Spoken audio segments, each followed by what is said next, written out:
Gora Bills sa Burlington. Napamili ko. Papakita ko sa inyo guys.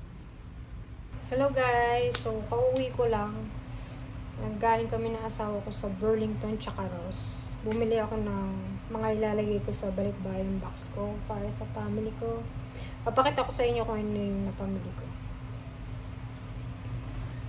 So, ito guys, binili ko para sa pamangkin ko. Ano siya, Nerf siya. Tapos, ano siya dati, yung price niya, $29.99.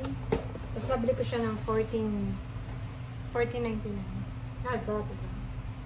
Ayaw ko gustuhan niya yan. Tapos, ito din, nabili ko sa Burlington. Para naman sa pamangkin kong babae. Ano siya, Mickey Mouse siya na parang dupe sa Crocs. So,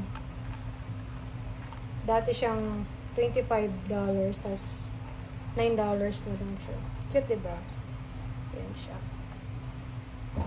Tapos ito namang mga bagay na to nabili ko sa Ross.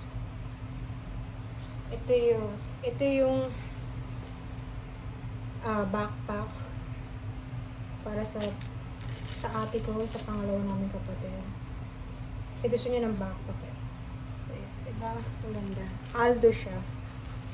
So, dati siyang $49, tapos down to like $29.99. Not bad. Ganda. Kasi ito naman, para ulit sa aking pamangkin. Ang cute, diba? Ang cute ito. Ano siya, backpack siya na parang stuffed animal din.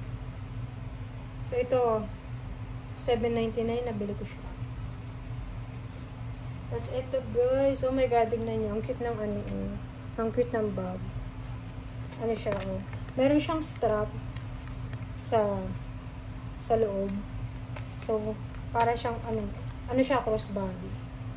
Tapos, may pearl siya sa taas. Ang cute niya. Tapos, ito pa, para sa pamangkin ko na baby. Tapos, meron siya, sunglasses siya. Tapos, yung sunglasses holder niya, unicorn. Cute, diba? Tapos, ito yung mga ipit-ipit lang. So, like, $3.99 yung nabili ko dito. Tapos, meron na siyang mga hair tie. Tapos, may mga clip din. Diba? Bongga. Cute mo, diba? Tapos, last na nabili ko dun sa Ross, itong slip phone. Ito naman para sa panganay namin. Ganda niya. Thank you. So, $7 to. Ganda. Pwede na, diba? So, yun lang muna guys sa aking haul.